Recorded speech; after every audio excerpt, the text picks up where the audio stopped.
Sometimes the most ordinary families hide the darkest secrets. What begins as a dream vacation can turn into a nightmare of betrayal, survival, and shocking revelations. To respect the privacy of the real people involved, I've changed their names and locations. But every emotion, every twist you're about to hear, is rooted in true events. So sit back, listen closely, and let yourself be drawn into this gripping journey. And if you haven't yet subscribed to the channel, hit that subscribe button now so you won't miss the next story. Give this video a like, and comment, "I'm listening," so we can stay connected and experience each story together. The sun was already high over the desert when Anna Brooks, a 62-year-old retired librarian from Des Moines, Iowa, adjusted the brim of her straw hat and wiped a bead of sweat from her forehead. She and her husband, Mark, 64, a soft-spoken carpenter with calloused hands, had flown to Arizona for what was supposed to be a healing trip with their only son, Nathan, and his wife, Kelly. Horseshoe Bend had always been on Anna's bucket list. She had imagined family photos with the Colorado River snaking far below, a breeze in her hair, maybe even a picnic on the rocks. Instead, she found herself sprawled on jagged red stone, her ribs screaming with every breath. Moments earlier, the scene had been almost idyllic. Nathan, 35, tall and broad-shouldered in a blue hiking shirt, was pointing out landmarks on the horizon. Kelly, 33, with sunglasses perched on her head, snapped picture after picture, saying in her soft Midwestern accent, "This light is perfect. Mom, just one more shot." Anna had smiled despite feeling tired from the climb. She heard Mark chuckle behind her. "We're not as young as we used to be, huh?" Then, without warning, a hard shove, the ground gone beneath her feet, and a rush of air like a scream. The fall felt endless. Rocks tore at her arms. The sky spun. When she hit the ledge below, the impact knocked the breath from her body. Dust and blood filled her mouth. Somewhere close by, Mark groaned, his voice broken. Anna tried to lift her head, but a searing pain in her hip pinned her down. Above them, she could hear faint voices. Nathan's voice, low and urgent, and Kelly's sharp whisper, but the words blurred into the wind. "Mark," she gasped. His face came into view, pale and streaked with dirt. He dragged himself closer, his leg twisted unnaturally. His lips were trembling as he hissed, "Don't move, Anna. Don't even breathe. Pretend we're dead." It wasn't just advice. It was a command, a survival code. In that instant, Anna's world tilted again. Her son, her only son. The boy she had held to her chest at 3 a.m., the teenager she had waited up for on school nights, had just tried to kill her. The physical pain faded beneath a heavier weight, a collapse of everything she believed about family. Mark's eyes held hers. "There's something I should have told you," he whispered, each word a struggle. "Something from years ago." His voice cracked, but before he could finish, footsteps crunched above. Anna pressed her face into the stone, heart hammering, tasting iron and dust. This was supposed to be a family trip, a chance to reconnect. Instead, the canyon had become a stage for betrayal and murder. As she lay there, trembling and silent, she felt the last threads of unconditional love snap. The son she thought she knew was gone. In his place stood a stranger, a predator with her blood in his veins, and she would have to fight like never before if she wanted to survive. Anna Brooks still remembered the smell of freshly brewed coffee drifting through their little house on Maple Drive in Des Moines. It was a modest 2-bedroom bungalow with white siding, a creaky porch swing, and flower boxes Mark had built himself. "Rise and shine," Mark would call from the kitchen, his deep voice carrying down the hallway. She would slip on her worn slippers, push open the lace-curtained window, and hear sparrows chattering in the maple tree outside. Those small rituals were the heartbeat of her life. For 40 years, Anna had worked as a librarian at Roosevelt Elementary, just a 10-minute drive away. Every afternoon she came home with sticky-fingered stories from children who whispered secrets between the stacks. "You wouldn't believe what little Emily said today," she'd tell Mark, setting her canvas tote on the counter. Mark would grin, wiping sawdust from his arms. He was a self-employed carpenter who turned scrap wood into cutting boards, birdhouses, and rocking chairs to sell at the farmer's market on Court Avenue every Saturday. They were a team in the truest sense. When he needed a steady hand, she'd hold the plank while he sawed, laughing when the sawdust sprinkled her hair. "You're my best assistant," he'd tease. In return, he'd help carry her boxes of donated books, teasing the kids who came to the library after school. "Is this the famous Mr. Brooks?" the children would ask. "He's the one who built the reading corner," Anna would reply proudly. Evenings were their favorite time. After dinner, often meatloaf or Mark's chili recipe, they'd sit on the porch swing, mugs of tea in their hands, looking up at the Iowa sky dotted with stars. "When we retire," Mark would say, tapping his mug, "we'll travel west. Grand Canyon, Yosemite, show Nathan the places we never saw." Anna would smile softly, brushing a strand of gray hair from her face. "And maybe grandchildren will come visit," she'd add. Nathan had always been a quiet boy, but she held on to the hope of family gatherings, laughter echoing through the yard. On Sundays, she baked cinnamon rolls, and the smell wafted through the neighborhood. Nathan would drop by, Kelly on his arm, sometimes bringing flowers, sometimes not. "Mom, Dad, you spoil each other," Nathan would say, leaning against the doorway, his expression unreadable. Anna, oblivious to the distance creeping in, only felt pride. In her mind, their life was steady, safe, like one of Mark's sturdy rocking chairs. Looking back, she could see how perfect it all had seemed. The neat rows of books in her library, the clean smell of pine in his workshop, the warm glow of the porch light at night. It was the picture of an ordinary, loving American family, yet beneath the surface, like a hidden crack in polished wood, a darkness had been forming, a fracture she couldn't yet see but would one day feel splintering her entire world. Anna Brooks often said Nathan was her whole world. She and Mark had only one child, and from the day he was born at Mercy One Medical Center in Des Moines, she wrapped her entire life around him. Nathan was a quiet baby, the kind who would stare at ceiling fans instead of crying. As a little boy, he built Lego towers alone in the corner while other kids shouted and ran. Teachers wrote on report cards, "Nathan is polite but reserved." Anna would smile, signing the paper with a flourish. "He's just thoughtful," she'd tell Mark. "Not everyone needs to be loud."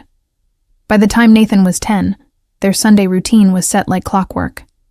Anna would wake early, rolling out biscuit dough in the small kitchen of their Maple Drive home, while Mark rubbed seasoning into chicken thighs for his wife's Southern-style fried chicken. The smell of oil and spices filled the house. "Lunch is almost ready, sweetheart," Anna would call. Nathan would wander in, still in his church shirt, eyes downcast. He rarely said more than, "Thanks, Mom," before sitting at the oak table Mark had hand-carved, its surface polished to a soft glow. "Eat up, son," Mark would encourage, passing the mashed potatoes. Nathan would poke at the food, sometimes eating only a few bites, then retreat into silence. Anna tried to draw him out with questions about school. "How's history class? Did you like that field trip?" Nathan would shrug, offering clipped answers. She told herself it was just a phase. After lunch, Mark and Anna would take their ritual walk around Gray's Lake Park, hand in hand, crunching leaves underfoot in the fall, or smelling fresh-cut grass in the spring. Joggers passed, children fed ducks at the water's edge. Anna would squeeze Mark's arm and whisper about the future, how Nathan would go to college, how someday there would be grandchildren running in their yard. "We're building something good," she'd say. Mark would nod, smiling at the skyline across the lake. Anna believed with all her heart that she was a fair mother. She never punished Nathan harshly, never compared him to others, at least not aloud. But deep inside, she sometimes wished he were more like the neighbor kids, talkative and sunny. That unspoken wish sat like a pebble in her shoe, small but present. When Nathan left for Creighton University in Omaha, she cried in the parking lot after hugging him goodbye. He promised to call every week. At first, emails came with photos of dorm rooms and professors. Then they slowed. Phone calls grew shorter. Birthdays were marked with a quick, "Love you, Mom" text. Anna told herself he was busy, independent. But in quiet moments, folding his old t-shirts, dusting his soccer trophies, she felt the distance growing, like a slow fog rolling in. She couldn't have known then that the silence she excused as adulthood was also the soil where something darker was taking root. Resentment, envy, and a secret she would only uncover years later, too late to stop the storm gathering around her only son. By the time Nathan turned 20, the easy rhythm of the Brooks household had begun to crack. The boy who once spent quiet Sundays at the oak table was now a young man with a chip on his shoulder and a stack of unpaid bills. Arguments about tuition, credit cards, and unexplained absences had become routine. Anna would sit at the kitchen table on Maple Drive, fingers clasped around a cold cup of coffee, trying to stay calm. "Nathan, you can't just disappear for days and expect us not to worry," she pleaded one night. Nathan stood in the doorway, arms crossed. "I'm an adult now, Mom. You and Dad need to stop treating me like a kid." Mark tried to play the peacemaker. "It's just a phase," he murmured, rubbing Anna's shoulder after Nathan stormed out. "I was the same at his age." But Anna felt a hollowness she couldn't name, a tremor of unease every time Nathan's eyes flashed with something she couldn't quite read. In October 1998, during a family road trip to Arizona to visit Harriet's family, tensions boiled over. They had stopped at a scenic turnout near a rugged canyon not far from Sedona. The air was dry and smelled of sagebrush. The red rock cliffs glowed under the late afternoon sun. Mark had stayed behind at the rental cabin to fix a leaky faucet while Anna napped, exhausted from the drive. Nathan had gone hiking with his cousin Richard, Harriet's oldest son, a tall, athletic boy 2 years older than him. Mark returned to the trailhead at dusk, hoping to meet them on their way back. Instead, he caught sight of the 2 young men farther down a rocky ledge, their voices echoing off the canyon walls. "I told you to give it back," Richard shouted, his face flushed, hands gesturing angrily. Nathan's voice was lower, harder to catch, but Mark heard fragments. "You don't understand. It's mine now." "Back off." Mark froze, the hair rising on his neck. The boys' silhouettes moved closer and closer to the edge. He cupped his hands and yelled, "Nathan! Richard, enough! Come back up here!" They didn't seem to hear him. The sun dipped lower, casting long shadows over the rocks. That night, Nathan came back to the cabin alone, his shirt dusty, his eyes dark. "Where's Richard?" Mark demanded. Nathan stared at the floor. He went off on his own. I lost track." By dawn, search parties combed the area. When they found Richard's body at the bottom of a narrow gorge, the sheriff called it an unfortunate hiking accident. Anna clung to that explanation like a life raft. She held Nathan's hand at the funeral, tears streaming down her face, whispering prayers. Nathan stood stiff beside her, his expression unreadable. For years that image haunted Anna. Her son, stone-faced at his cousin's funeral, while she wept until she had no tears left. She told herself it was shock. She wanted to believe her family was still whole, but in the dark corners of her mind, the memory of that canyon glowed red like the rocks, a warning she would not fully understand until decades later, when the truth clawed its way to the surface. In the months after Richard's death, the Brooks household took on a strange, almost theatrical calm. The angry, distant young man who had once slammed doors and skipped classes seemed to vanish overnight. Nathan, now 21, became the son Anna had always prayed for. He came home early from work, offered to mow the lawn without being asked, and even brought groceries from Hy-Vee on his way back. "Here, Mom," he'd say softly, placing a bag of apples on the counter. "You've been looking tired lately. Thought you might like these." Anna, still raw from the loss of her nephew, clung to these gestures as proof of healing. She would stand at the sink washing dishes, watching Nathan on the porch helping Mark fix the loose railing, his sleeves rolled up, face intent. "He's finally growing up," she whispered to herself one evening, tears stinging her eyes. Mark, sanding a piece of wood at the kitchen table, nodded slowly but didn't speak. At night, Anna lay awake, listening to the creak of the old house on Maple Drive and the faint sound of Nathan's footsteps above. The boy who had once avoided eye contact now poured her coffee in the mornings. He asked about her work at Roosevelt Elementary, listened when she talked about the children's reading club. It felt like a miracle, a second chance to get back the son she thought she'd lost to adolescence and anger. When Nathan met Kelly, a bright-eyed nursing student from Cedar Rapids, Anna felt the last of her doubts slip away. Kelly was polite, affectionate, always bringing small gifts, a jar of homemade jam, a candle that smelled of vanilla, to family dinners. She called Anna Mom from the second month of dating. The wedding at the small Methodist church downtown was simple but beautiful. Anna still remembers standing at the back of the hall, clutching Mark's arm as she watched Nathan's face light up at the altar. 2 years later, when Kelly gave birth to their first daughter, Anna wept with joy in the hospital room, cradling the tiny pink bundle. "You made me a grandma," she whispered to Nathan, who smiled and kissed her forehead. The second baby came 18 months later. Every Sunday, the house on Maple Drive filled with the squeals of little girls chasing each other between the kitchen and the living room. Kelly's laughter floating from the stove, Nathan pouring wine for Mark at the table. Anna would sit in her favorite armchair, a blanket over her knees, thinking, "This is what survival looks like. This is what healing does." Yet even in those perfect snapshots, there were flickers she tried not to see. Sometimes Nathan's eyes went flat when he thought no one was looking, his smile a fraction too quick to appear. He was generous but controlling about money, eager to know details of their insurance and savings just in case. Kelly's sweetness had edges, occasional sharp remarks about the old house or future plans.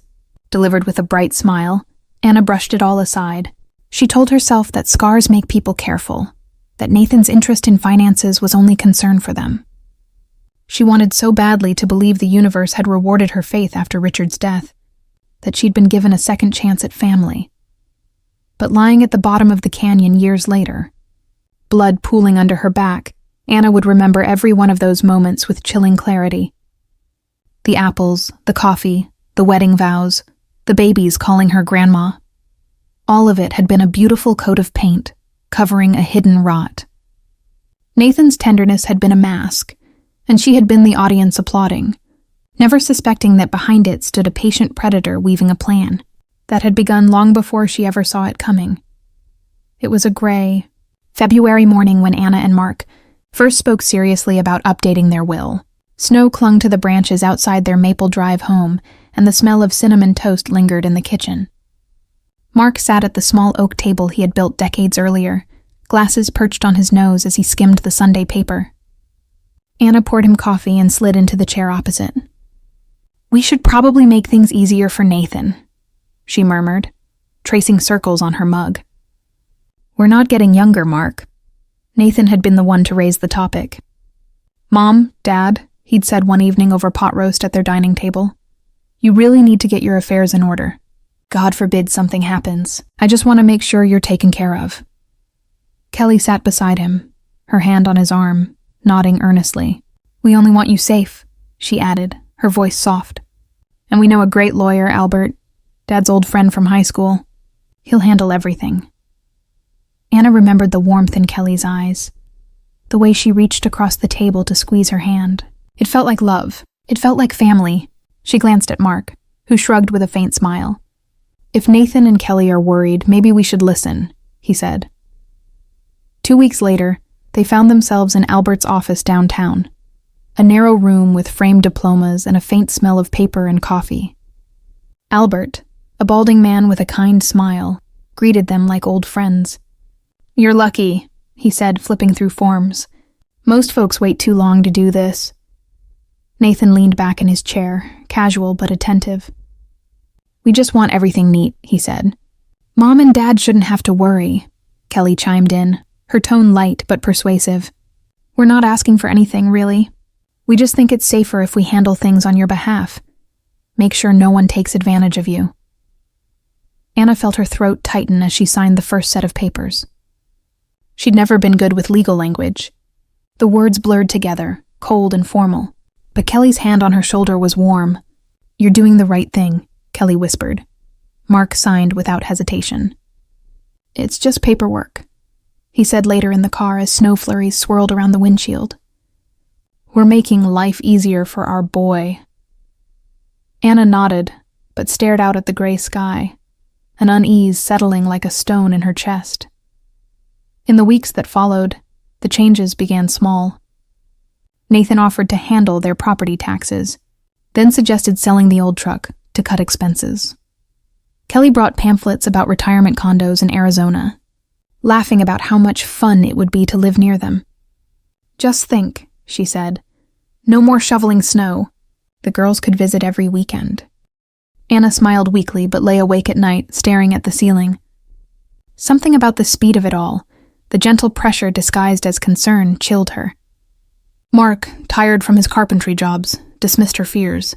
"They love us," he insisted. "They're just trying to help." But deep down, Anna felt the icy outline of a trap forming. The will, the suggestions, the push to downsize and hand over control, each step seemed small, reasonable, even loving. Yet together they formed a chain, pulling her toward something she couldn't quite name but sensed in her bones. Later, lying at the bottom of the canyon with blood in her mouth, she would understand exactly when it began. In that warm office with the smell of coffee and paper, with Nathan's reassuring smile and Kelly's gentle words, as she signed away not just her assets, but the fragile safety she'd built for decades. That signature had been the first step toward the edge of the cliff. The weeks after signing the will felt, at first, like a gentle drift, then like a tightening net. Nathan and Kelly began visiting the Maple Drive house twice a week instead of once a month. At first, Anna tried to convince herself it was affection. They arrived with lattes from the cafe on Grand Avenue, bouquets of grocery store tulips for the kitchen table. "We just want to check in," Kelly would chirp, kissing Anna on the cheek. Nathan, taller now, heavier, his once boyish smile now faintly strained, walked the rooms as if measuring them. Soon the visits turned into consultations. One evening, as the smell of Anna's chicken casserole filled the house, Nathan pushed a brochure across the table. "Mom, Dad, have you considered selling this place? You could get top dollar right now. Move somewhere easier, no stairs. Kelly and I could help with the logistics."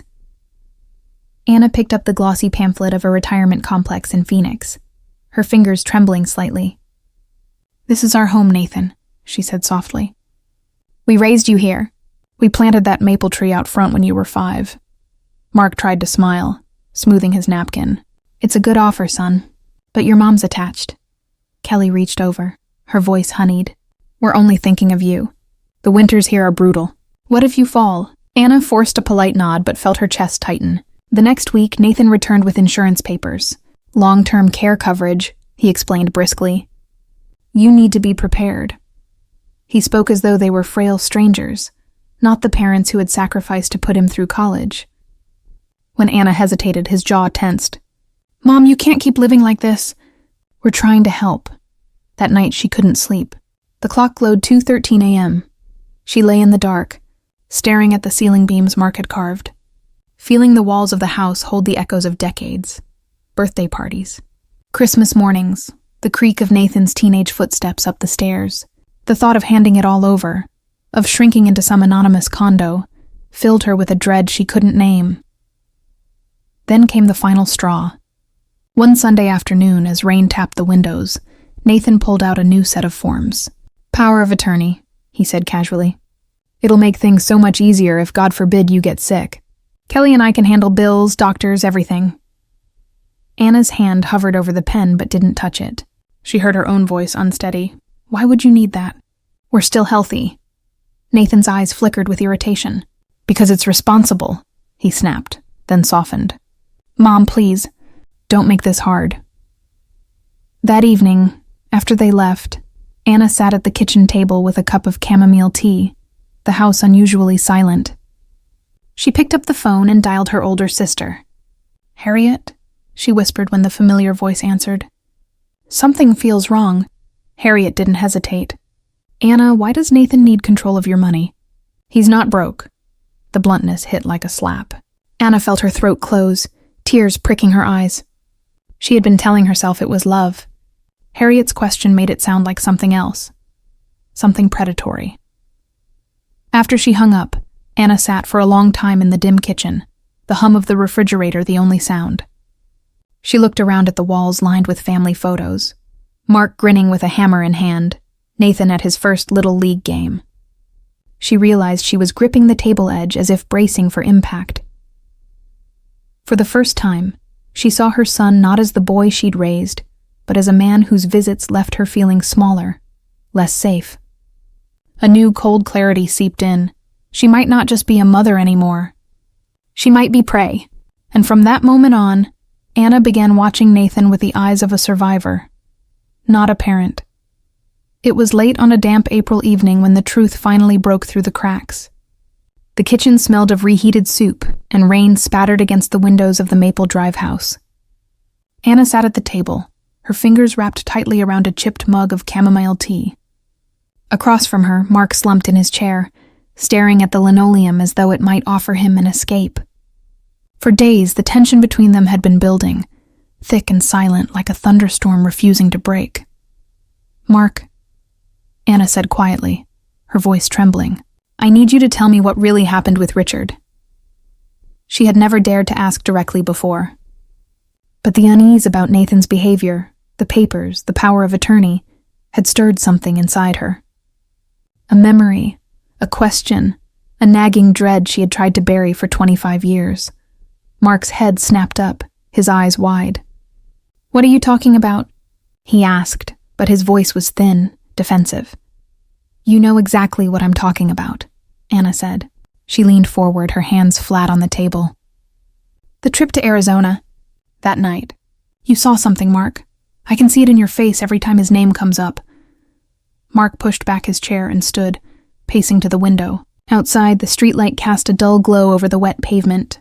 His shoulders sagged. "Anna, please," he murmured. "Let it stay buried. It's been so long." "No." Her voice cracked like a whip. "I can't keep living in this fog. Not when our son is—" She stopped, pressing a hand to her mouth. "Please, Mark, tell me." He turned slowly, gripping the back of a chair for support, and in that moment, Anna saw the man she had married. Strong hands, eyes clouded with shame. "I was there," he said finally, each word heavy. "That night at the canyon, Nathan and Richard were arguing. It was about money, about the little stash Nathan had taken from you and me, the money meant for tuition. Richard had proof. He threatened to tell you." Anna felt her stomach twist. "And then?" she whispered. They were shouting, pushing. "Richard slipped," Mark's voice broke. "Or maybe Nathan shoved him. I don't know.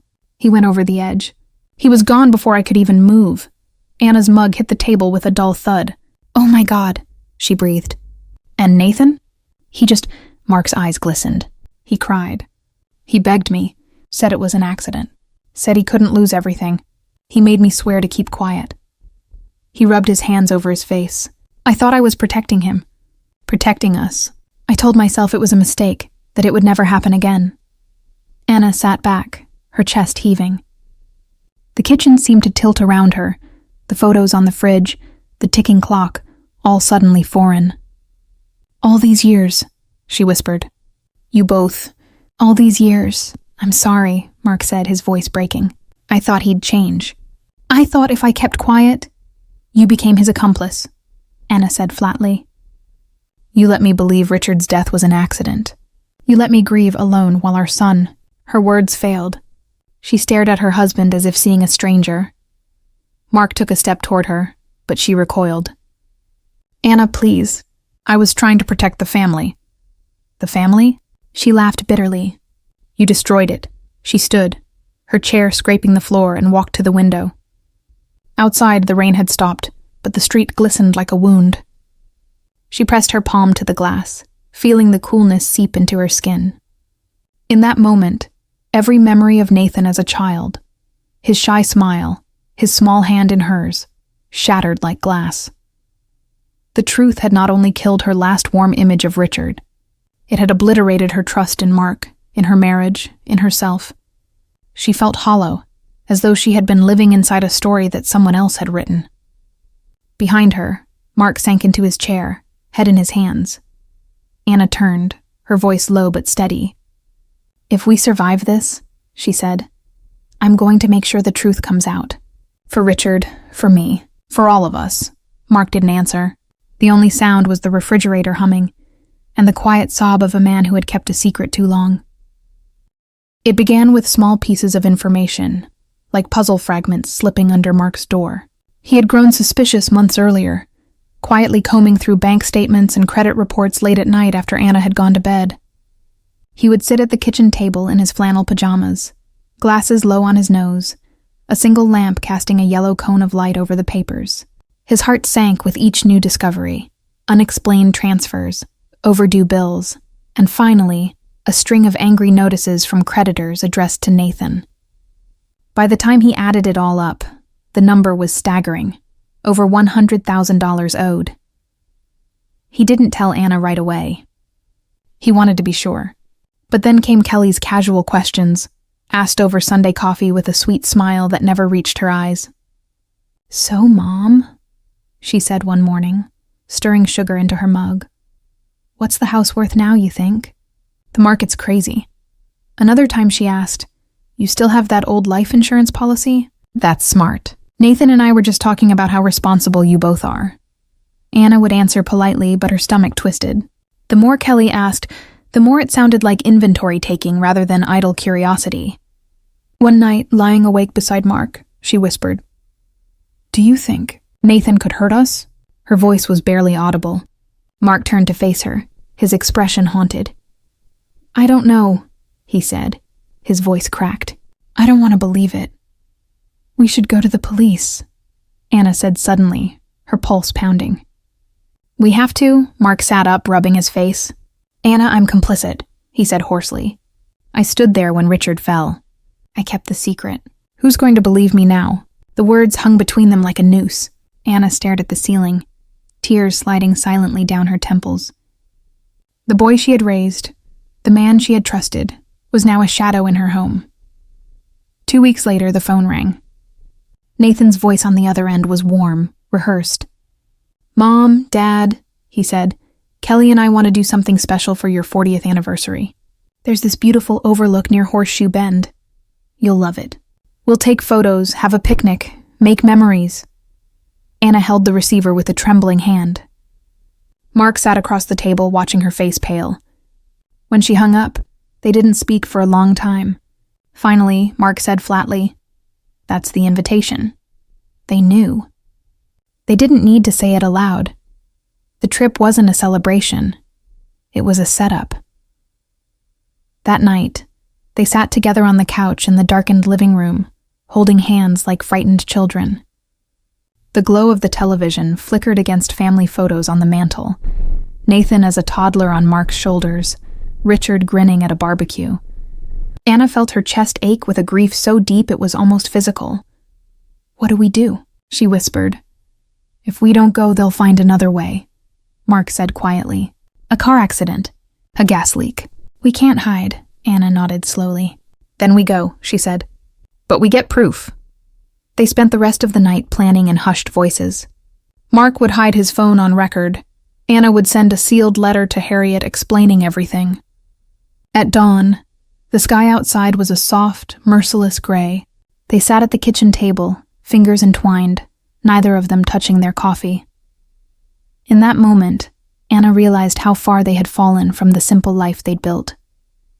The maple tree outside swayed in the breeze, branches brushing the window like a warning. She glanced at Mark and saw not just her husband, but her only ally in a silent war. "Whatever happens," she whispered, "we stay together." Mark squeezed her hand. "Together," he agreed. And so, like prisoners walking toward the gallows, they prepared themselves for a trip that was supposed to mark 40 years of marriage, but would instead become their test of survival. The night before the trip felt like a long, quiet vigil. Mark sat at the kitchen table under the low glow of the pendant lamp, his hands shaking as he wrote a letter to Harriet. His handwriting, once neat and sure, now trembled across the page. If you're reading this, it means something went wrong. He sealed the envelope carefully, pressing the flap down as though his life depended on it. In the next room, Anna folded and refolded a sweater into her bag, then stopped and leaned against the dresser, listening to the small sounds of their house. Sounds she feared she would never hear again. She walked into the kitchen and placed a hand on Mark's shoulder. "Promise me," she whispered. "Whatever happens, you'll stay with me." He looked up, his eyes red-rimmed. "Always," he said. "Always." He slipped his phone into an inner pocket, recording already running. Dawn broke with a cruel beauty. A cloudless Arizona sky, sunlight slicing across the desert like a blade. Nathan and Kelly arrived in a gleaming rented SUV, cheerful as if picking up wedding guests. Nathan wore hiking boots and a crisp flannel shirt, sunglasses hiding his eyes. Kelly's hair was tied back, her camera swinging from her neck. "Ready for your big day?" she chirped, handing Anna a bottle of water. In the back seat, Anna clasped Mark's hand so tightly her knuckles ached. Nathan drove, humming along to a country song on the radio. Kelly read out bits of a travel blog on her phone. "It says the view from the top is unforgettable," she said brightly. "Perfect spot for your anniversary photos." Anna stared out the window at the endless red rock, her heart pounding. She saw a coil of rope sticking out of Nathan's backpack, a small spade tucked beside it, a flare gun clipped to the side. "Emergency gear," Nathan had called it when she asked, but something in his tone, too quick, too rehearsed, froze her blood. The hike began at a dusty trailhead near Horseshoe Bend. The air was dry, scented with sagebrush. Kelly skipped ahead, snapping pictures of cacti and posing playfully. "You two look adorable," she called back, waving her camera. Nathan stayed behind, his long strides measured, the pack heavy on his shoulders. Anna's lungs burned as they climbed. Mark, always the stronger hiker, slowed his pace to match hers. She could feel Nathan's eyes on her back like a weight. "This view," he said once, his voice too smooth, "you'll never forget it." They stopped at a narrow ledge to drink water. Kelly crouched to take a photo, smiling up at them. "Hold hands," she said. "Look like you're in love." Anna forced a smile for the lens, her fingers trembling in Mark's. The sun glared off the rocks, blinding. She glanced at Nathan and saw him adjust his pack strap, his face unreadable. Each step higher felt heavier, not just from the climb, but from the knowledge pressing down on her. She thought of the maple tree back home, of Harriet's warm laugh, of the little library where she'd worked, and she thought with a fierce clarity, "This isn't just a hike. This is a battlefield." She tightened her grip on Mark's arm. "Almost there," he murmured. "Almost," she echoed, her voice thin. With every foot they gained, the path narrowed, the drop to their right yawning wider. Anna's breath came in shallow gasps, not from exertion alone, but from the awareness that each step might be her last. Ahead, Kelly framed them in her camera. Behind, Nathan's boots crunched the gravel softly, predator silent. Anna swallowed hard. "If this is the end," she thought, "I'll fight." And so, hand in hand, they kept climbing toward the edge, toward the place where a marriage meant to celebrate 40 years would instead face its ultimate test, where a mother's love and a survivor's instinct would collide. The trail they were on had grown narrower, more treacherous than anything Anna remembered from the guidebooks. The sun was high now, burning white on the red rock. The sound of the Colorado River drifted up from far below, a muted roar like distant applause. Anna's calves ached and her mouth was dry, but it wasn't just the climb. A quiet alarm had begun ringing inside her, low and insistent. She glanced at Mark, who was a step ahead. His face was slick with sweat, but his eyes were sharp, scanning. "Mark," she whispered, leaning slightly toward him. "This isn't the main overlook. This place..." She paused, swallowing hard. "This place feels wrong." He gave the smallest nod, the kind that would look like nothing to an observer. "I know," he murmured. "Keep walking. Don't let them see." His hand brushed hers briefly, a squeeze of reassurance and warning in one. Ahead of them, Kelly's voice rang out, bright and false. "Look at this view," she called, swinging her camera toward a jagged outcropping. "It's perfect for photos. You're going to love it." She spun around and snapped a picture of them like an eager tourist. Anna forced a thin smile, but her stomach clenched. She noticed the ground changing under her boots, loose gravel, slick sand, fewer bushes to grab if one slipped. The path here was narrower, hugging the cliff face. One wrong step and the drop to the blue-green river below was sheer. It was, she thought grimly, the perfect accident waiting to happen. She began mentally marking everything. The crooked juniper tree at the bend, the cracked boulder shaped like a sleeping dog, the faint white paint of an old trail marker. Each detail she stored like a breadcrumb in case they survived to tell someone. She felt her heart pounding, but kept her face neutral. Nathan lagged behind them, a heavy shadow. She could hear his boots crunch softly, steadily, his breathing slow and deliberate. "Almost there," he said in a too cheerful tone. "Just a little higher and the view opens up. Mom, Dad, you'll never forget it." Mark slowed slightly to let Anna catch up. Under his breath, he murmured, "The phone's still recording." His fingers brushed the inner pocket of his shirt where the device lay. Anna gave the smallest nod. Her throat was so dry she could barely speak. They reached a ledge where the world seemed to drop away, a slab of rock jutting out over nothing, the Colorado glinting like a blade far below. Kelly clapped her hands. "Oh my gosh, this is stunning. Stand right there, you two. Hold hands. Look at the river." Anna's pulse roared in her ears. She stepped onto the rock, Mark beside her, his hand gripping hers like a vice. She could feel the tremor in his palm. The wind came up from the canyon, hot and swirling, tugging at her hair. She forced a laugh. "It is beautiful," she said loudly, though her voice cracked. "Almost too beautiful." She shifted her weight, calculating the distance back to the solid path, the angle of Nathan's stance behind them. Kelly raised her camera again, smiling sweetly. Nathan adjusted his pack strap, his face unreadable behind the sunglasses. Anna felt the moment stretch, like the pause before a predator pounces. Inside, she was praying, not for a miracle, but for time. Every step they'd taken up this false trail had brought them closer to death. But also, she reminded herself fiercely, closer to proof. Closer to survival. She glanced sideways at Mark. He gave her a look she understood without words. Be ready. And so they stood on the edge. The family memory their son had promised transformed into a stage set for betrayal. The view was breathtaking, but Anna couldn't feel its beauty. All she felt was the hot wind on her face, and the weight of the truth pressing against her chest as she balanced between motherhood and survival, love and the will to live. The air on the cliff felt thinner now, hotter, as if the sun itself was pressing down. Anna's chest rose and fell in shallow breaths. Her hands trembled slightly as she tried to steady herself on the uneven rock. Just ahead, Kelly's camera clicked like a metronome. She was smiling, but the smile had a strange tightness to it.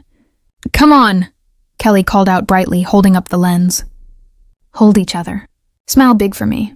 This will be such a beautiful photo for your anniversary." Anna felt Mark's hand slide into hers. It was clammy, strong, trembling just enough for her to know he was terrified too. He leaned close and murmured under his breath, "This is it." Behind them, Nathan's boots scraped against the gravel, the sound sharp as a blade. Anna didn't need to look back to know he was closing in. She could feel him, a presence at her back like a storm gathering. Her eyes darted to the edge. One small step backwards, and there was nothing but air and the Colorado River glinting like glass 300 feet below. Kelly stepped closer, raising the camera higher. "Closer," she said cheerfully. "Put your arms around each other. Perfect. One step back, the light's better." Anna's stomach lurched. She tightened her grip on Mark's arm. Mark looked at her, his eyes locking onto hers for a fraction of a second. She saw the message there, now. Nathan moved. It wasn't a shove yet, just a shift of weight, his arm reaching out. But Mark had been waiting. In a burst of motion, he spun, his carpenter's hands gripping his son's wrist like iron. "If we go," Mark hissed, his voice low and fierce, "you're coming with us." The world exploded into movement. Nathan jerked back, surprised.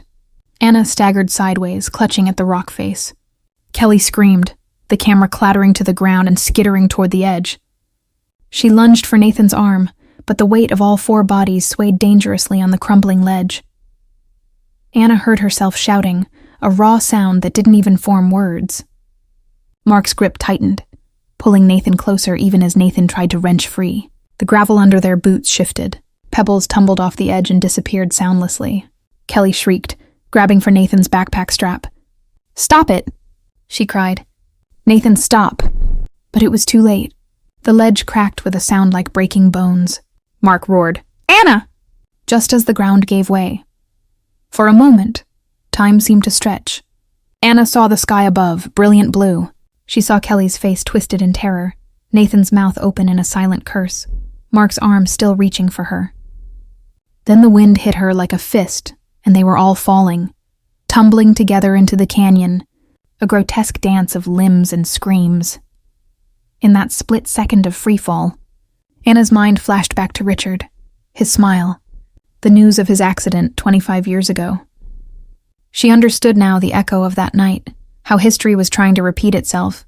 Then came the impact. The world became pain, splintering bone, the metallic taste of blood, the sound of her own cry ripped from her throat. She lay on the jagged ground, gasping, the sky a blur above. Through the ringing in her ears, she heard Mark's voice, faint but urgent. "Don't move," he whispered. "Play dead." Anna's body screamed to cry out, to reach for him, but she forced herself still. She pressed her cheek to the cold rock, eyes closed, breath shallow. Above the pounding of her heart, she could hear movement, groans, whispers. Nathan and Kelly, alive but hurt, believing their plan had succeeded. The pain was almost unbearable, but Anna clung to the words Mark had managed to get out. Play dead. It was no longer just a command, it was a lifeline. And so, surrounded by the wreckage of trust and family, she became a corpse in her own story, waiting for the moment to rise again. Anna lay sprawled on the jagged red rock at the bottom of the canyon, every nerve in her body screaming. The metallic taste of blood filled her mouth. She could feel it pooling warm and sticky under her cheek. Her right arm tingled, possibly broken, and her ribs burned with each shallow breath. Yet she did not move. She couldn't. Mark's voice still echoed in her skull, faint but firm from moments earlier. "Don't move. Play dead." It had sounded like a command, but to Anna it was also a plea, a desperate hope that maybe, somehow they could survive this. Above her, the canyon walls rose steep and unforgiving. The morning sun had shifted, throwing long shadows over them. A raven landed on a boulder nearby, cocking its head as if confused by the human wreckage below. Anna forced her eyelids shut and slowed her breathing, counting in her mind.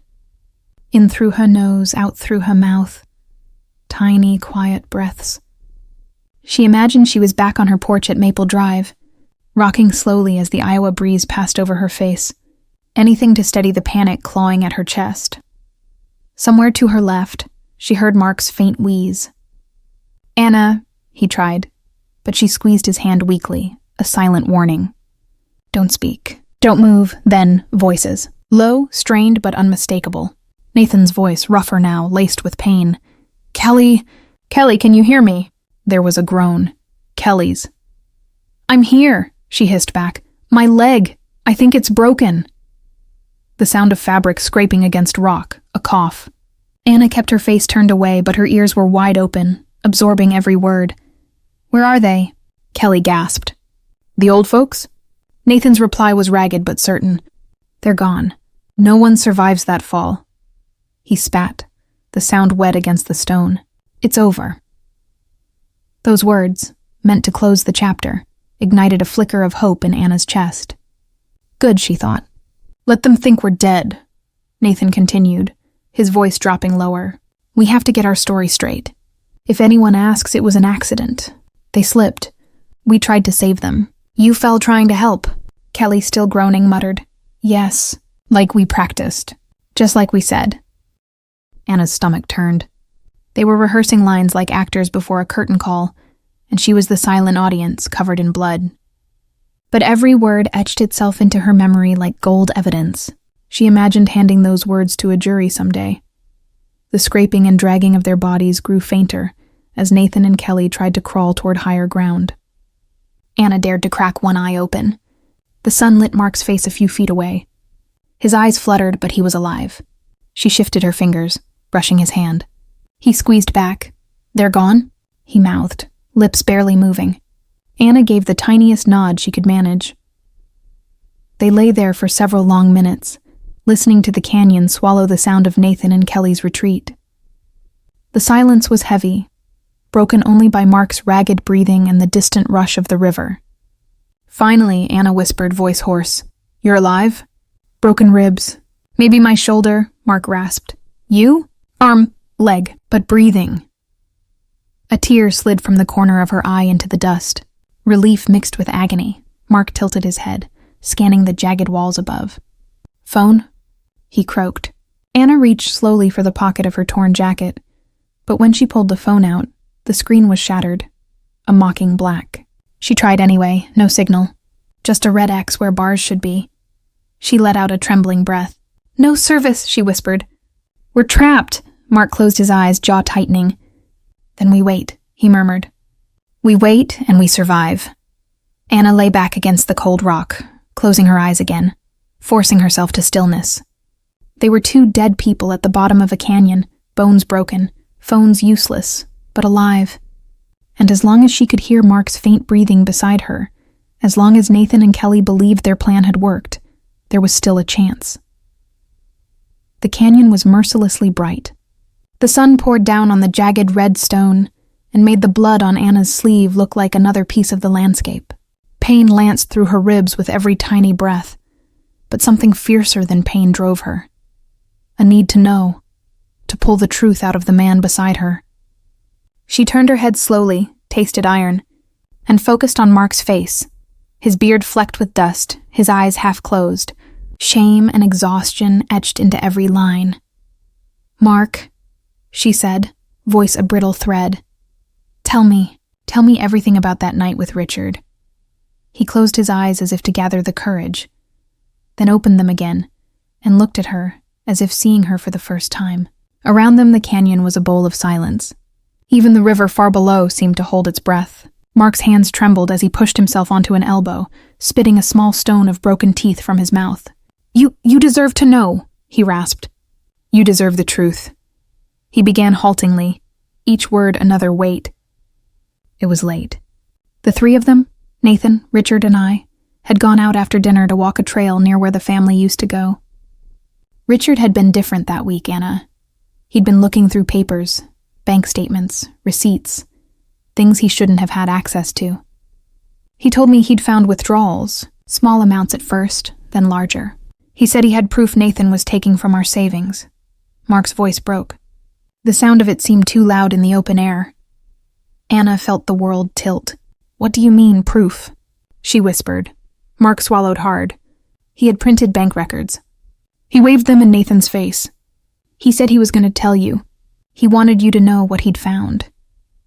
He closed his eyes at the memory, knuckles white where he pressed them into the rock. They argued. Richard was furious. He had that righteousness about him, like he couldn't stand being lied to. Nathan turned red. I remember thinking, not my boy. But then he lunged. The stones seemed to pulse with his words. Anna's breath hitched. Pain, yes, but a different kind of sting. Disbelief burning into betrayal. He pushed him? The question was barely formed. "He pushed him," Mark said, voice flattened by fatigue and shame.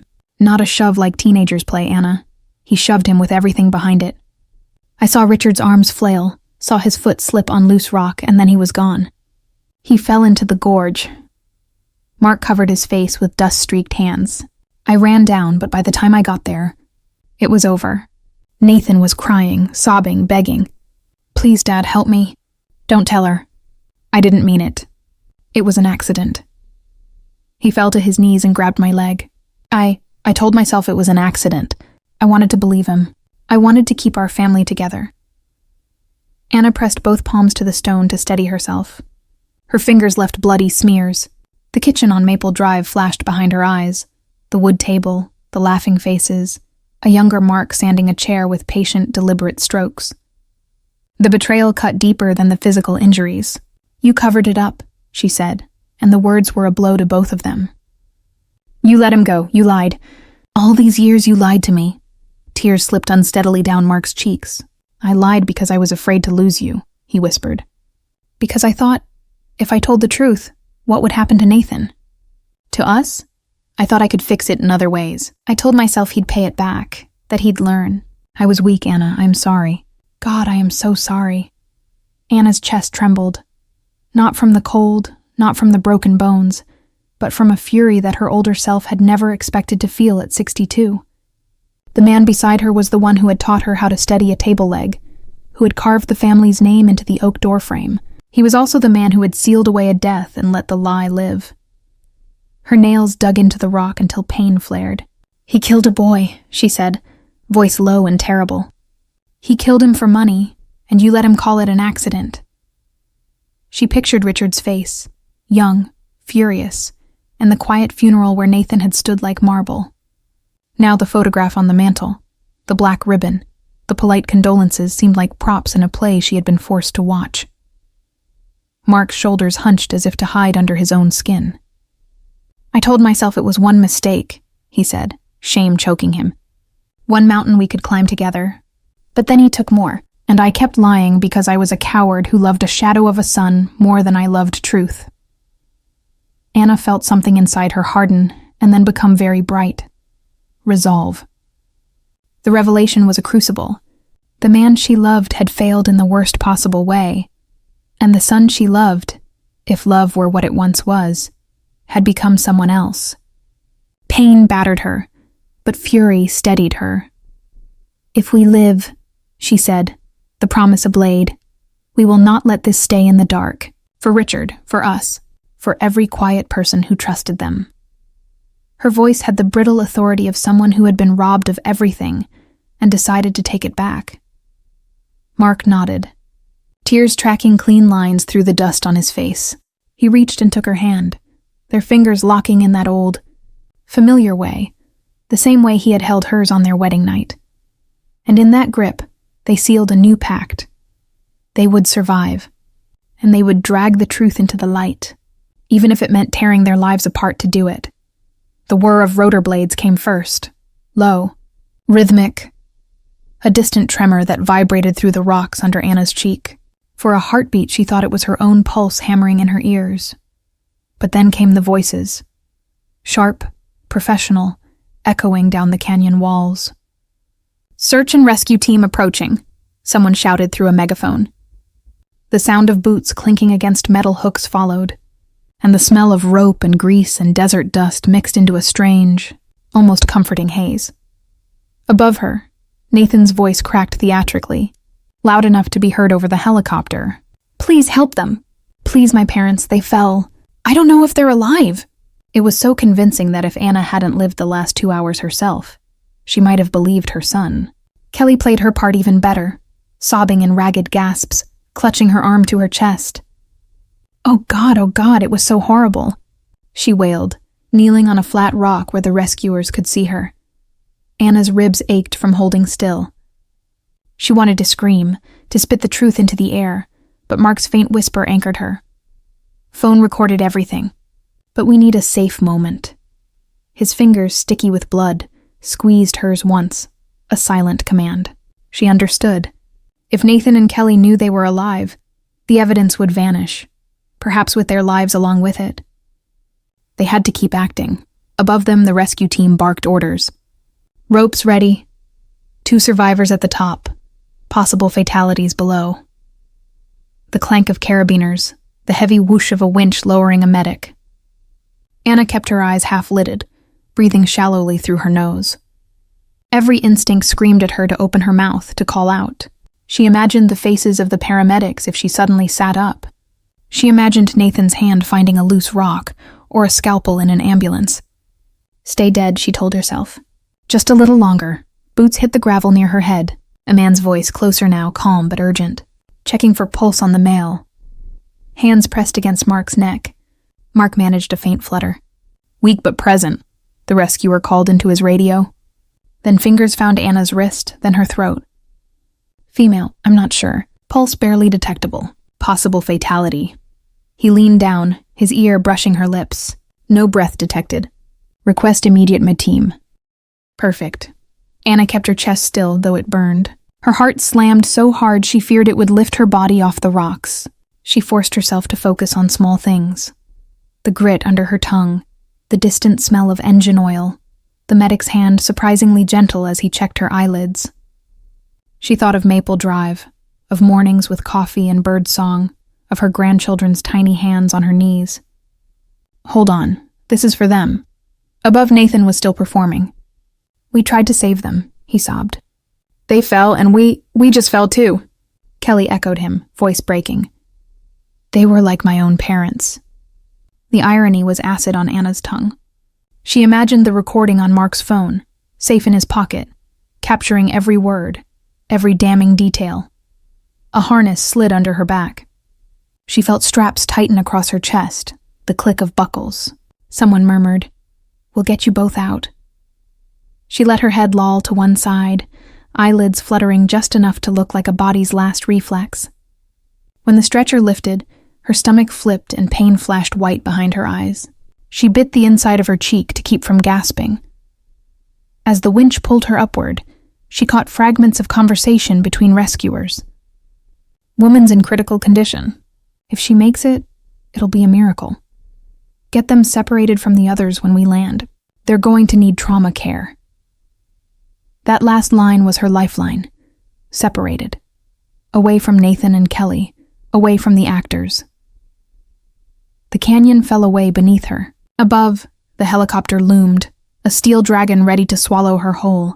She stared at the sky, blue and pitiless, and whispered inside her head like a prayer. Just a little longer. Stay dead, live later. It was the only way out, the only path to justice. When the harness finally locked into the chopper and she felt a medic's hands on her again, she kept her eyes shut and her breathing slow, playing her role until the curtain rose on a stage where Nathan and Kelly would no longer control the script. The helicopter blades beat the night sky like a furious heart, their thunder mixing with the metallic scent of blood and fuel. Anna felt every vibration of the stretcher as she and Mark were lifted from the canyon floor, the straps tight across her chest. She kept her eyes closed, her body slack, fighting the instinct to flinch at each jolt.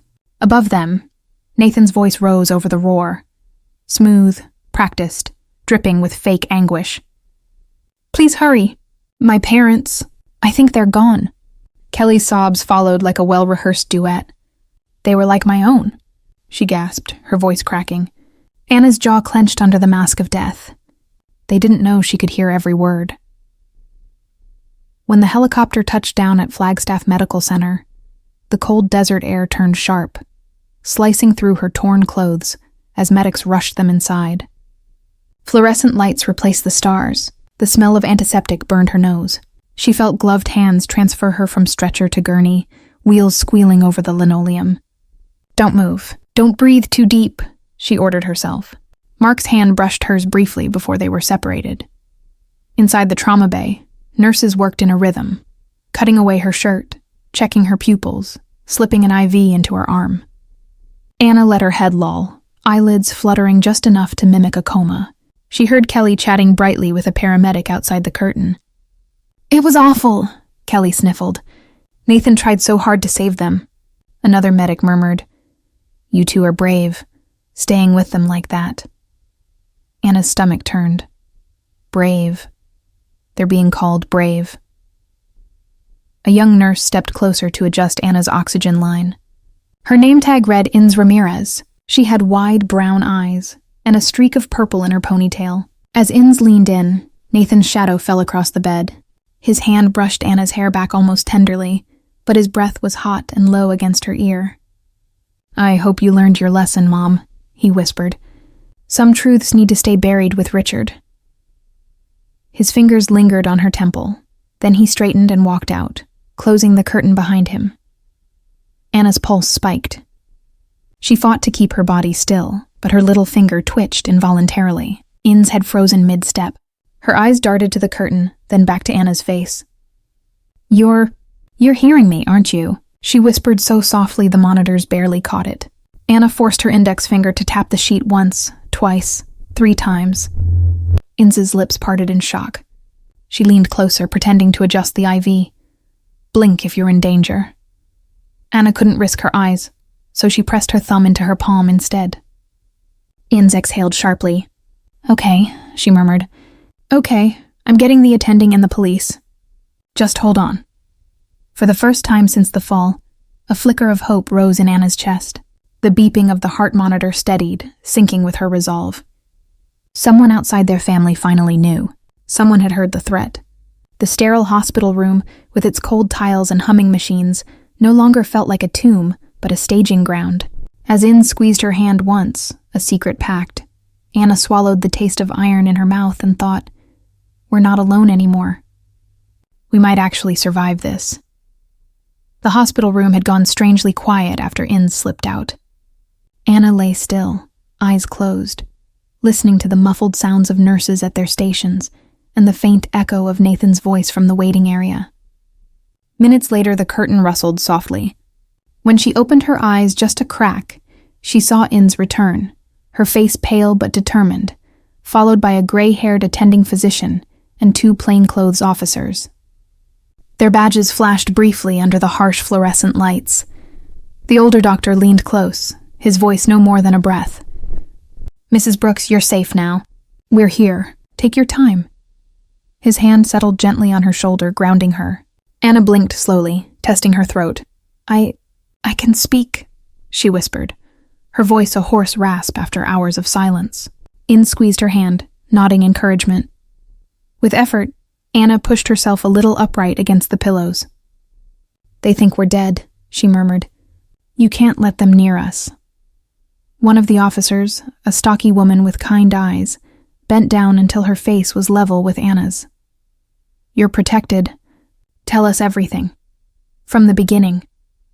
A digital recorder blinked red in her hand. Anna's mind reeled, but she forced herself to start. Richard's death 25 years ago, Nathan's quiet transformation afterward, the will, the pressure, the trip to Horseshoe Bend, the shove. Her voice shook, cracked, but each word spilled out like water from a cracked dam. Tears streaked the dust on her cheeks. "He's my son," she whispered once, "but he tried to kill us." Across the room, Mark stirred. His eyes fluttered open and found Anna's. "Mark," she called softly. He groaned but turned his head toward the officers. "Phone, pocket," he croaked. "It's all there." One of the policemen gently retrieved the blood-smeared device, wrapped it in an evidence bag, and passed it to a technician waiting at the door. "Here," Mark managed, his lips trembling. "Everything you need." Outside in the waiting room, unaware of the storm gathering, Nathan and Kelly were still performing their tragedy. Kelly dabbed her eyes with a tissue, sighing loudly for effect. "I just can't believe it," she murmured to a nurse passing by. Nathan hunched forward, elbows on his knees, murmuring about what a horrible accident to a sympathetic orderly. They looked like a picture of grief, every movement rehearsed. Meanwhile, down the hall, the technician plugged Mark's phone into a laptop, the screen glowing blue in the dim light. Waveforms danced as he played the files. Nathan's voice, cold and unmistakable, filled the small office. Plans, threats, even Richard's name spoken in anger. The officers exchanged grim looks. "That's enough," one said. "Apply for the warrant now." Back in her room, Anna felt a strange mix of exhaustion and vindication. Inns brushed a damp cloth over her forehead. "You did it," the nurse whispered. "They believe you." Anna's fingers clutched the blanket. "I don't want to believe it myself," she murmured. "But I need it to end." Hours of terror and decades of silence were about to break. As the officers stepped out to make calls, Anna closed her eyes again, but this time it wasn't to pretend she was dead.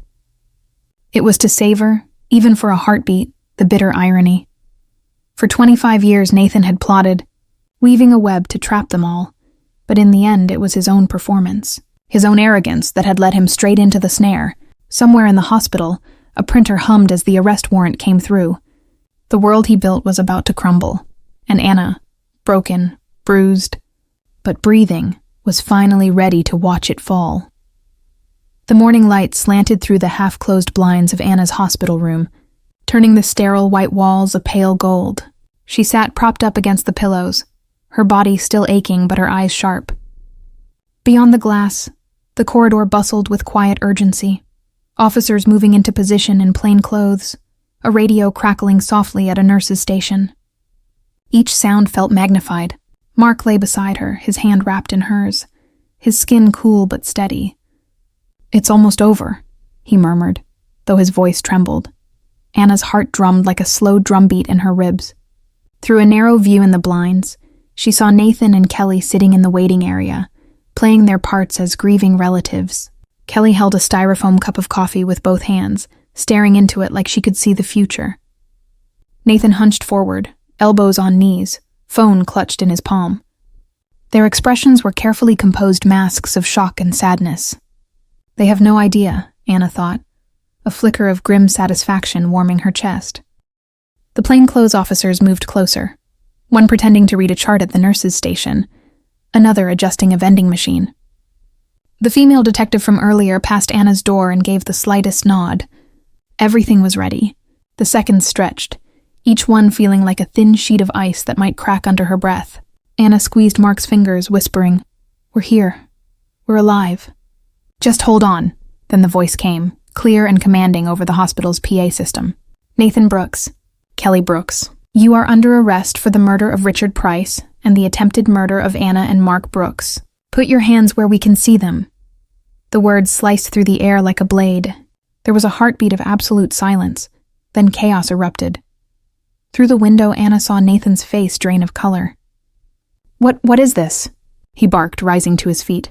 Kelly's coffee spilled across the tile, dark liquid spreading like ink. "Nathan, what did you do?" she shrieked, stepping back. "You said no one would ever know." Her voice cracked, the carefully built alliance shattering in a single instant. "You're the one who wanted this," Nathan shouted back, his hands half raised, half pointing at her. "Don't you dare pin this on me." Officers closed in, voices overlapping. "Hands behind your back." "On your knees," Kelly sobbed, stumbling as an officer took her arm. "He made me do it. It was all his idea," she wailed. The sound carried down the hall into Anna's room like an echo from another world. Anna pressed her forehead to the glass, tears blurring her view. Not tears of pain. She was used to pain by now, but of release. "Richard," she whispered. "They can't hurt anyone else." Mark's thumb stroked her knuckles weakly. "He's free now," he said. Outside, the detectives recorded everything, every accusation and counter-accusation, building an airtight case out of their frantic words. Nathan's voice rose one last time, a strangled mixture of rage and panic. "You don't understand. They were going to ruin everything!" An officer pushed his head gently down as the cuffs clicked shut. Kelly's sobs dissolved into hiccups as she too was led away. The masks were gone. All that remained were two people caught in their own trap. Inside the hospital room, Anna leaned back against the pillows, exhausted but lighter than she had felt in years. She could still hear the faint squeak of rubber soles and the metallic snap of handcuffs echoing down the corridor. She closed her eyes, feeling Mark's grip tighten slightly. Two heirs had become two defendants. Two corpses had risen as living witnesses. Justice, long delayed, had finally stepped into the room with them. The weeks after the arrest moved like a blur of headlines, subpoenas, and whispered conversations in sterile offices. Anna sat at the kitchen table of a temporary safe house provided by Victim Services, the smell of burnt coffee hanging in the air. Mark sat across from her, his hands wrapped around a chipped mug, staring at the newsprint that screamed in bold letters. Family betrayal. Son and daughter-in-law charged in grisly plot. Reporters called it the most shocking case of domestic betrayal in decades. The local news played grainy footage of Horseshoe Bend and the hospital parking lot where Nathan and Kelly had been taken away in handcuffs. Every time the anchor said their names, Anna felt a new bruise form inside her chest. The police investigation widened quickly. Bank records, hidden credit cards, and loan sharks surfaced. Detectives uncovered that Nathan had forged his parents' signatures to withdraw $50,000 from their joint savings months before the trip. The planned accident wasn't just about inheritance. It was about survival. He owed dangerous people money and saw his own parents as collateral. One detective had looked at Anna gently across a table during a briefing. "Mrs. Brooks, your son wasn't just desperate. He was calculating." Albert, the family's longtime lawyer, visited the safe house one rainy afternoon. He set his briefcase on the table and pulled off his glasses, rubbing the bridge of his nose. "They're going to argue duress," he said quietly. "Financial pressure. They'll claim Nathan feared for his life and snapped." He met Anna's eyes. "It's a long shot, but if the jury believes it, the sentence could be much lighter." Anna's fingers tightened around her teacup until it rattled. "Duress?" she said, her voice trembling.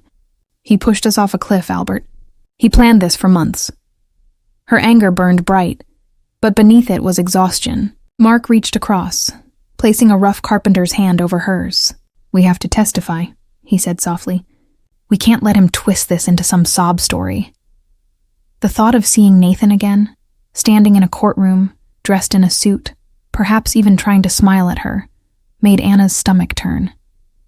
But she also thought of Richard, of his funeral 25 years earlier, of the unanswered questions. She thought of her granddaughters, their faces small and confused during brief supervised visits. "They deserve the truth. We'll go," she said finally. "We'll tell everything, even if it breaks us." The months leading up to trial were a strange limbo. Anna and Mark practiced their statements with the district attorney, recounting every detail of the night at Horseshoe Bend, every whisper they'd overheard. There were days Anna couldn't stop crying, and nights she woke from dreams of falling. Yet there was also a growing steel inside her, a sense of mission she hadn't felt since she was young. She began to see herself not just as a victim, but as a witness carrying Richard's memory into the light. On the morning they were due in court, Anna paused by a mirror. The woman staring back at her was older, her face lined and pale, but her eyes were steady. She smoothed the lapel of her blazer and whispered, "For Richard. For the girls." Mark stood behind her, his tie slightly crooked, his expression grim but resolute. "Let's go finish this," he said. They walked into the courthouse together, past the cameras and the murmuring crowd, hand in hand. Each step felt heavy but necessary. 25 years of silence and fear were about to be broken. Whatever the outcome, Anna knew she and Mark had already taken back something vital: their voice, their story, and the chance to free their grandchildren from the poisonous legacy of deceit. Justice would be painful, but it was the only way forward. The trial stretched on for 6 long months, each day feeling like another stone added to the weight already pressing on Anna's chest. The courthouse in Phoenix smelled of coffee, old paper, and nervous sweat. Every morning, Anna and Mark arrived together, walking past reporters who shouted questions and camera flashes that made the marble steps blaze white. Inside, they sat in the front row behind the prosecution table, their hands clasped like 2 survivors in a storm. On the witness stand, Anna told the story again and again. Richard's death. The will, the hike, the shove, her voice steady but her eyes glassy. Sometimes she caught Nathan looking at her, head tilted just so, a small smirk ghosting across his lips like the boy he used to be. But to her, he was no longer that boy. He was a stranger wearing her son's face. In the evenings, back at the safe house, she and Mark would sit on the couch in silence, the TV flickering news about the Brooks case, while they held hands until their knuckles went white. By the final week of testimony, the courtroom air felt thick and electric.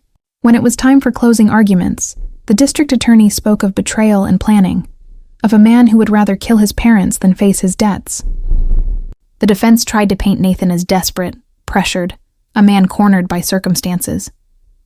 But the recording, the threats, and the testimony painted a darker truth. On the last day, Anna rose one more time to address the jury. Her voice trembled but did not break. "My son died the night Richard did," she said quietly, her words echoing off the wood-paneled walls. "What's left is a monster I unknowingly nurtured. I am here to ask you to see the truth, not just the tragedy." For a moment you could have heard a pin drop. Even Nathan looked down at his hands, his mask slipping. Hours later, after the jury deliberated, the foreman stood and read the verdicts aloud. Guilty of first-degree murder.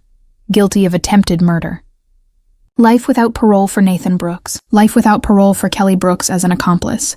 The courtroom erupted in whispers, some gasps. Anna closed her eyes and let out a breath she felt she'd been holding for 25 years. Mark leaned close and murmured, "It's done." A year passed. The media frenzy faded. The safe house became a real home again. Papers were signed, hearings held, and at last Anna and Mark gained legal custody of their 2 granddaughters. On the first night the girls slept under their roof, the house on Maple Drive smelled of warm cookies and lavender soap.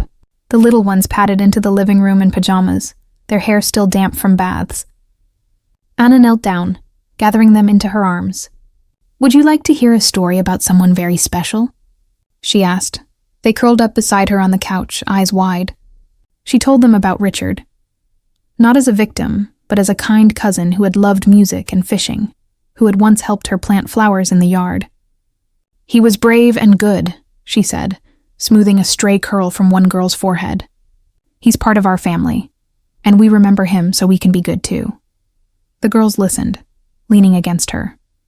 Mark sat in his armchair, watching quietly, a faint smile on his face despite the scars, both visible and invisible, that they all carried. The house felt different now. No more secrets hiding in the walls, no more smiles masking plans.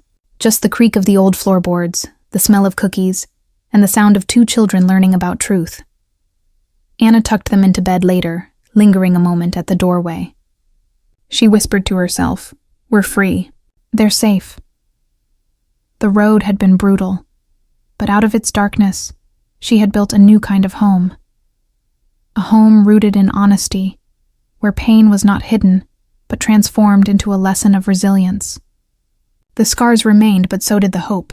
In that quiet night, with the girls asleep and Mark's steady breathing from the next room, Anna finally believed they had stepped out of hell and into a beginning that was truly their own. That night, after tucking the girls into bed and switching off the lamp, Anna stood for a long moment in the hallway. The house was silent, except for the soft hum of the refrigerator and the quiet rustle of the curtains in the evening breeze. She could still feel the echo of the courtroom, the sting of Nathan's eyes on hers, but now it was fading like a bad dream at dawn. In its place, there was a fragile sense of peace. She and Mark had survived. The girls were safe, and truth, however painful, had finally been spoken aloud. Mark joined her at the doorway, resting his hand on her shoulder. "We made it," he whispered. She nodded, tears glinting under the hallway light. For the first time in years, she allowed herself to believe in a future not built on secrets, but on honesty. The past would always leave scars, but it no longer held them prisoner. Together they had turned betrayal into a lesson, pain into protection, and silence into a voice for justice. As Anna closed the bedroom door and walked back to the living room, she thought about all the people who had followed their story, who might be listening now, perhaps facing their own private battles. She wanted them to know that even in the darkest betrayals, there can be survival. And even after the deepest wounds, there can be healing. The true inheritance we leave to our children is not money or houses, but integrity, courage, and love. If this story has moved you, take a moment to support it. Like this video, share it with someone who might need its message, and subscribe to the channel so you don't miss the next chapter. Leave a comment saying, "I'm listening," so we can stay connected and keep telling stories that matter. Every click and word you share helps bring these hidden truths into the light and builds a community where we are not alone. Anna took one last look at the quiet house, then turned off the lights, feeling hope settle like a warm blanket over the night. See you in the next video.